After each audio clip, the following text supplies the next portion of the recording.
की इस वीडियो में हम जो बैक्टीरिया बॉर्न डिजीजेज की एक श्रृंखला शुरू हुई है, इसमें एक नई डिजीज के बारे में चर्चा करना चाहेंगे और इस डिजीज का नाम है लिप्रोसी। ये लिप्रोसी क्या है, इसको हिंदी में कुष्ठ रोग के नाम से भी जानते हैं। यह एक बैक्टीरिया बॉर्न डिजीज है। तो बैक्टीरिया बॉर्न डिजीज पार्ट 1 में हम ये लिप्रोसी के बारे में आज चर्चा करेंगे। इसमें खास तौर से इसका इंट्रोडक्शन और इसका कारण इसका क्या है, इसका मोड ऑफ ट्रांसमिशन, ये कैसे एक व्यक्ति से दूसरे व्यक्ति में फैल जाती है बीमारी, और इसका ये इंक्यूबेशन पीरियड और इसका क्लासिफिकेशन। ये 4 बिंदु आज के वीडियो के प्रमुख बिंदु होंगे, चर्चा के विषय होंगे। तो आइए सबसे पहले हम शुरू करते हैं कि वास्तव में लिप्रोसी है क्या, क्यों इसको यही नाम दिया गया। तो इसका जो बैक्टीरिया है उसका नाम है माइकोबैक्टीरियम लिपेरी, और लिपेरी के नाम पर इसका नामकरण कर दिया गया लिप्रोसी। यह बीमारी एक क्रॉनिक ग्रैन्युलोटस बीमारी है। इस बीमारी में मुख्य रूप से पेरिफेरल तंत्रिकाएं यानी पेरिफेरी का जो नर्वस सिस्टम है उसको यह डैमेज करता है, प्रभावित करता है। और क्या होता है, उसके साथ साथ ये बॉडी के और भी बहुत सारे जो इंटरनल ऑर्गन्स हैं, ये त्वचा है, स्किन है, इसको भी प्रभावित करने में, खासतौर से अस्थियों को ये गला देती है। इस तरह की खतरनाक बीमारी होती है, इसमें अस्थियां गल जाती हैं। और ये सब कुछ आपको पेरिफेरी पर ही दिखता है। ये पहले की तुलना में आजकल ये बहुत नियंत्रित हो चुकी है। भारत सरकार ने या स्वास्थ्य मंत्रालय ने बहुत सारे प्रोग्राम इसके एरेडिकेशन के लिए चलाए। तो ये बीमारी आज बहुत ही कंट्रोल्ड कंडीशन में है, जबकि पहले ये हो गई तो हो गई, ना तो इसका कोई प्रॉपर मैनेजमेंट होता था, ना ही कोई प्रॉपर ट्रीटमेंट होता था, और यह बीमारी एक व्यक्ति से दूसरे व्यक्ति में फैलती चली जाती थी। तो इसका संक्रमण का जो क्षेत्रफल था वो काफ़ी लंबा चौड़ा होता था। लेकिन आज इस नए युग में इसको दवाओं के द्वारा, प्रॉपर मैनेजमेंट और ट्रीटमेंट के द्वारा इस पर काफ़ी कुछ नियंत्रण पा लिया गया है। यह पहले की तुलना में अब इसका प्रचार प्रसार फैलाव बहुत सीमित हो गया है, कम हो गया। ये प्रभावित करने के लिए तो इंटरनल ऑर्गन्स हैं, स्किन है, ये मसल्स हैं, और ख़ास तौर से ये बोन्स हैं, इन सब पर इसका इफेक्ट देखा जा सकता है। लेकिन जो ये पेरिफेरल नर्वस सिस्टम है, पेरिफेरी की जो नर्व्स हैं, उनको ये प्रभावित करता है, और वहाँ पर नंबनेस पैदा हो जाती है, सुन्नापन जिसको आप बोलते हैं, वो कंडीशन पैदा हो जाती है और व्यक्ति को फील नहीं होता है। इसका जो कारण बताया गया, तो इसमें एक बैक्टीरिया है जो इसका कॉजेटिव ऑर्गेनिज्म है, जिसके संक्रमण से, जिसके इन्फेक्शन से ये लिप्रोसी नामक डिजीज हो जाती है। उस बैक्टीरिया का नाम है माइकोबैक्टीरियम लिपेरी। ये देखिए मोटे अक्षरों में हाईलाइट किया गया है, क्या नाम है, माइकोबैक्टीरियम लिपेरी। आपने सुना उस बैसिलाई या बैक्टीरिया का नाम माइकोबैक्टीरियम लिपेरी, आपने ठीक सुना, यही नाम है उस बैसिलाई का या बैक्टीरिया का जो लिप्रोसी को फैलाने में या लिप्रोसी का से व्यक्ति को संक्रमित करने में ये कॉजेटिव ऑर्गेनिज्म की भूमिका निभाता है। तो उसका नाम है माइकोबैक्टीरियम लिपेरी। यह कैसा है, इसकी कैरेक्टरिस्टिक्स क्या हैं।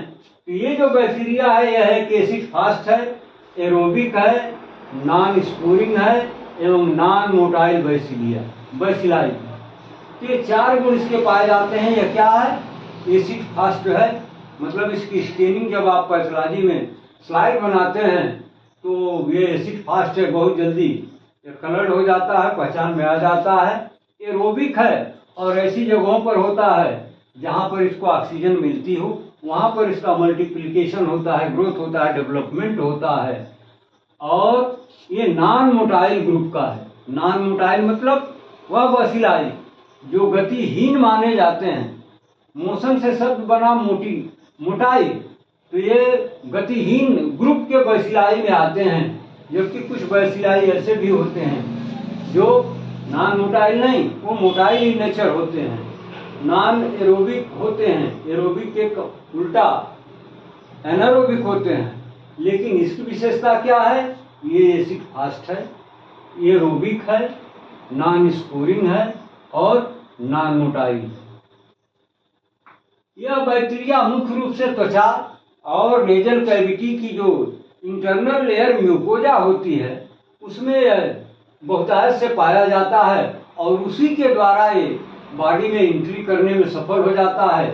फिर वह व्यक्ति जो किसी संक्रमित व्यक्ति के टच में, संपर्क में लंबे समय तक रहता है, वो भी इसके संक्रमण से बच नहीं पाता है, उसको संक्रमित कर देता है। और वह व्यक्ति जो इसके टच में है, फिर यह नर्वस सिस्टम की स्वान सेल्स क्या है? ये पेरिफेरी के नर्वस सिस्टम की एक सेल है। यही सेल जब सीएनएस के अंदर होती है तो उसका नाम होता है न्यूरोग्लियल सेल। लेकिन वो सेल्स जब सीएनएस से बाहर आउट पेरिफेरी में आ जाती है तो उसका नाम हो जाता है स्वान सेल्स। तो ये स्वान सेल्स में और रेटिकुलो एंडोथेलियल जो सिस्टम है उसकी सेल्स में ये पाया जाता है। इसका जो इन्फेक्शन है महिलाओं के कंपैरेटिवली पुरुषों में थोड़ा हाई ग्रेड पर होता है, यानी महिलाओं में इसका संक्रमण होने का चांसेस कम और पुरुषों में इसके होने के चांसेस ज्यादा होते हैं। और इसके बारे में क्या चर्चा करना है? यह किसी भी उम्र में यह अपना शिकार बना सकता है, व्यक्ति को इन्फेक्ट कर सकता है, संक्रमित कर सकता है। लेकिन इसका जो रेट है वो बच्चों में ज्यादा है और खास तौर से ऐसी उम्र वाले व्यक्ति जिनकी उम्र 10 to 20 ईयर्स के इर्द गिर्द है, उनमें इसके इन्फेक्शन होने के चांसेस अधिक पाए जाते हैं कंपैरेटिवली टू इससे अधिक उम्र वालों में। ये मोड ऑफ ट्रांसमिशन, इसका जो आज का सेकंड ये चर्चा के लिए पॉइंट है वो है मोड ऑफ ट्रांसमिशन, यानी कैसे एक व्यक्ति से दूसरे व्यक्ति में फैलता है, तो तरीका, इसका रास्ता, माध्यम क्या है। तो इसमें बताया गया दो तरीके बताए गए। पहला है ड्रॉपलेट इन्फेक्शन और दूसरा है डायरेक्ट और इनडायरेक्ट कांटेक्ट। तो ड्रॉपलेट इन्फेक्शन जैसा इसका नाम वैसा इसका काम। ड्रॉपलेट का मतलब पानी की छोटी छोटी बूंदें जो नेकेड आई देखी नहीं जा सकती हैं, लेकिन जब इसका संक्रमित व्यक्ति, यानी ऊपर आपको इंट्रोडक्शन में बताया गया कि ये बसिलाई ये नेजल कैविटी के मुकोजा में ये बहुतायत से पाया जाता है, तो इस तरह का संक्रमित व्यक्ति जब स्नीजिंग करता है या छींकता है या फिर नेजल डिस्चार्जेस करता है तो उसमें असंख्य मात्रा में मौजूद होता है और ये आसपास के एटमॉस्फेयर में फैल जाता है। जब कोई दूसरा व्यक्ति इनहेलेट करता है या उसके टच में जाता है तो फिर वो उसको अपना शिकार बना लेता है और वह हेल्दी व्यक्ति भी इससे संक्रमित हो जाता है।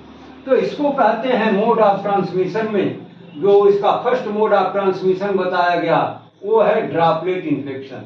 वह इन्फेक्शन जो पानी की छोटी छोटी बूंदों के माध्यम से एक व्यक्ति से दूसरे व्यक्ति में फैलता है या पहुंच जाता है, तो इसको बोलते हैं ड्रॉपलेट इन्फेक्शन। दूसरा जो मोड ऑफ ट्रांसमिशन में इसका रास्ता प्रचार प्रसार का बताया गया वो है डायरेक्ट और इनडायरेक्ट कांटेक्ट। तो ये डायरेक्ट कांटेक्ट क्या है, इनडायरेक्ट कांटेक्ट क्या है?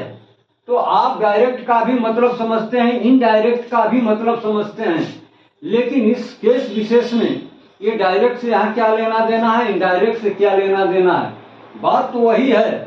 लेकिन जब हम लेप्रोसी की चर्चा करते हैं तो इसमें जो ये डायरेक्ट है, माने एक हेल्दी व्यक्ति जब किसी संक्रमित व्यक्ति के इतना टच में हो कि उसकी बॉडी, उसकी स्किन, इसकी नेक दूसरे से टच करती हो, तो उसको बोलते हैं डायरेक्ट कांटेक्ट। तो इस तरह से जो फैलता है उसको बोलते हैं डायरेक्ट मोड ऑफ ट्रांसमिशन। लेकिन जो इसका दूसरा बताया गया इनडायरेक्ट कांटेक्ट, तो जो संक्रमित व्यक्ति है उसने बहुत सारी वस्तुओं का उपयोग किया हुआ है, जैसे बर्तन में, जिस बर्तन में वो खाना खाया है, जो कपड़े पहना है, जिस बेड पर सोया है या जिस गाड़ी पर बैठा है, जिस चेयर पर बैठा है, यानी वो सारी वस्तुएं जो उसके टच में हों। और दूसरा हेल्दी व्यक्ति जब बिना विसंक्रमित किए हुए उन वस्तुओं का उपयोग कर लेता है तो फिर वो इसके इन्फेक्शन का शिकार तो होगा ही, उसको कोई बचा नहीं सकता।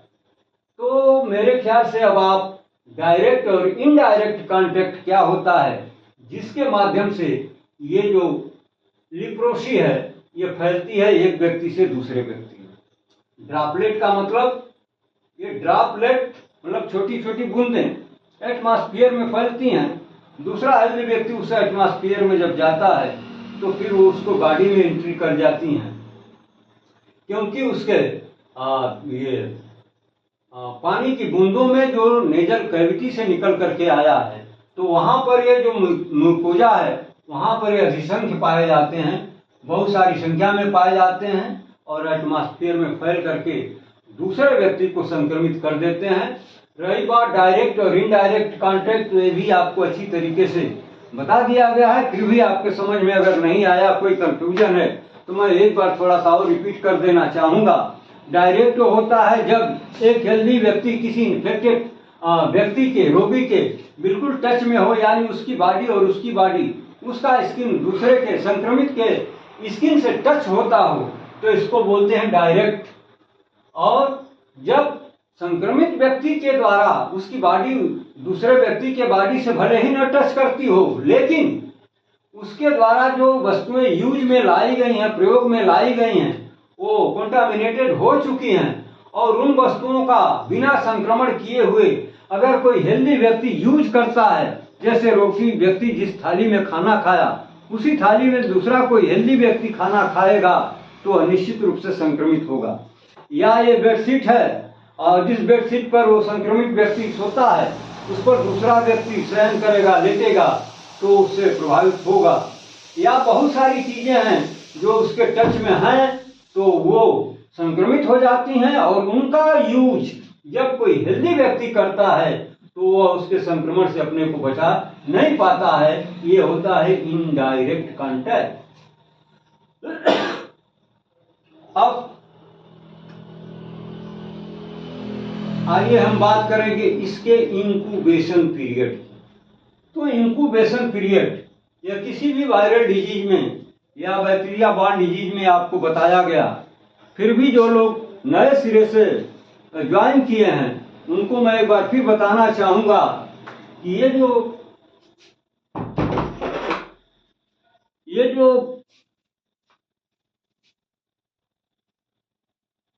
इंक्यूबेशन पीरियड है, यानी जिस दिन बैसिलाई ये बैक्टीरिया किसी हेल्दी व्यक्ति के बॉडी में एंट्री किया और जब इस बीमारी के लक्षण उसके बॉडी में दिखने लगे तो ये बीच में जो इंटरवल हो रहा है, सपोज कर लीजिए एक व्यक्ति 1 अगस्त 2024 को उसके बॉडी में यह बैसिलाई जो लिपेरी है एंट्री कर गया, ठीक है, तो कम से कम 3 वर्ष तक तो वो एसिम्प्टोमेटिक होगा, उसके अंदर इस बीमारी का कोई लक्षण नहीं दिखेगा, उस व्यक्ति को फील भी नहीं होगा कि वो अंदर अंदर किसी संक्रमण का शिकार हो रहा है और ये लिपेरी जो बैक्टीरिया है उसके अंदर काफी ग्रोथ कर रहा है, उसे भनक तक नहीं लगती है। या कभी कभी ये 5 वर्ष तक एसिम्प्टोमेटिक कंडीशन में होता है, यानी किसी भी तरह का ये लक्षण नहीं देता है और व्यक्ति अपने को जान नहीं पाता है कि वह इस बीमारी से ग्रसित हो चुका है, इससे संक्रमित हो चुका है। तो ये जो 1 अगस्त को ये बैक्टीरिया उसके बॉडी में एंट्री किया, लेकिन अगले 3 साल तक यानी 1 अगस्त 2027 तक उसे कोई कॉम्प्लिकेशन नहीं हुआ, कोई दिक्कत नहीं हुई, कोई लक्षण नहीं हुआ। लेकिन 3 वर्ष बीतते उसके बॉडी में इसके लक्षण दिखना शुरू हो जाते हैं। तो ये जो 3 साल का इंटरवल है इसी को हम नाम देते हैं इंक्यूबेशन पीरियड, यानी पॉजिटिव ऑर्गेनिज्म के बॉडी में एंट्री करने से लेकर के और लक्षण आने तक ये जो बीच का इंटरवल है इसी पीरियड को हम नाम देते हैं इंक्यूबेशन पीरियड। तो ये जो बैक्टीरिया है ये जब बॉडी में एंट्री करता है तो ये 3 वर्ष से लेकर के 5 वर्ष तक ये सिम्प्टोमेटिक होता है, इसके बाद ही इसके लक्षण दिखने शुरू होते हैं और तब मालूम होता है कि ये अमुक व्यक्ति माइकोबैक्टीरियम लिपेरी का शिकार हो चुका है और उसका संक्रमण इसके बॉडी में ग्रोथ कर रहा है। अब इसका हम क्लासिफिकेशन करते हैं तो इसमें कई तरह की ये लिपेरी की बीमारियां मानी जाती हैं। खासतौर से ये 5 नाम दिए गए हैं। इनडिटर्मिनेट मतलब अनिर्धारित, यह बीमारी की बिल्कुल प्रिमिटिव स्टेज होती है। इसमें अभी बहुत कुछ कॉम्प्लिकेशन या लक्षण या क्लिनिकल फीचर्स अपीयर नहीं होते हैं, दिखते नहीं हैं। बहुत होता है तो इन्फेक्टेड पर्सन के स्किन पर इक्का दुक्का कुछ पिगमेंटेड धब्बे स्पॉट दिखाई देते हैं और यदि उसका हम ये पैथोलॉजिकल डायग्नोसिस करने के लिए जब जांच करते हैं तो उसका जो टेस्ट आता है वो भी निगेटिव ही आता है। इसलिए बहुत कंफर्म नहीं हो पाता है कि वास्तव में माइकोबैक्टीरियम लिपेरी का इन्फेक्शन है। तो ये रहा इसका इनडिटर्मिनेट माने अनिश्चित, डिटर्मिन का मतलब निश्चित, इनडिटर्मिन का मतलब अभी निश्चित नहीं है। तो ये बिल्कुल प्रिमिटिव स्टेज होती है तो इसको हम नाम दे देते हैं इनडिटर्मिनेटिव स्टेज। दूसरी जो स्टेज बताई गई वो है ट्यूबरकुलाइट। शब्द होता है ट्यूबरकिल और ट्यूबरकिल से मतलब शब्द बना ट्यूबरकुलोसिस और ट्यूबरकुलोसिस से शब्द बना ट्यूबरकुलाइट। खैर इसकी चर्चा डिटेल में हम अगले वीडियो में करना चाहेंगे। आज फिलहाल हम 5 का नाम जान लें। तीसरी जो वैरायटी इसकी है बॉर्डर लाइन। चौथी वैरायटी बताई गई लिप्रोमेटस और 5वीं वैरायटी बताई गई प्योर न्यूराइटिक। तो ये जो बाकी की डिटेल्स हम अगले वीडियो में आपके साथ शेयर करेंगे, चर्चा करना चाहेंगे। लेकिन जो पहली है इसकी चर्चा तो हमने यहाँ कर लिया है। बाकी 4 जो बचती हैं इनकी चर्चा हम अगले एपिसोड में आपके साथ अवश्य करेंगे।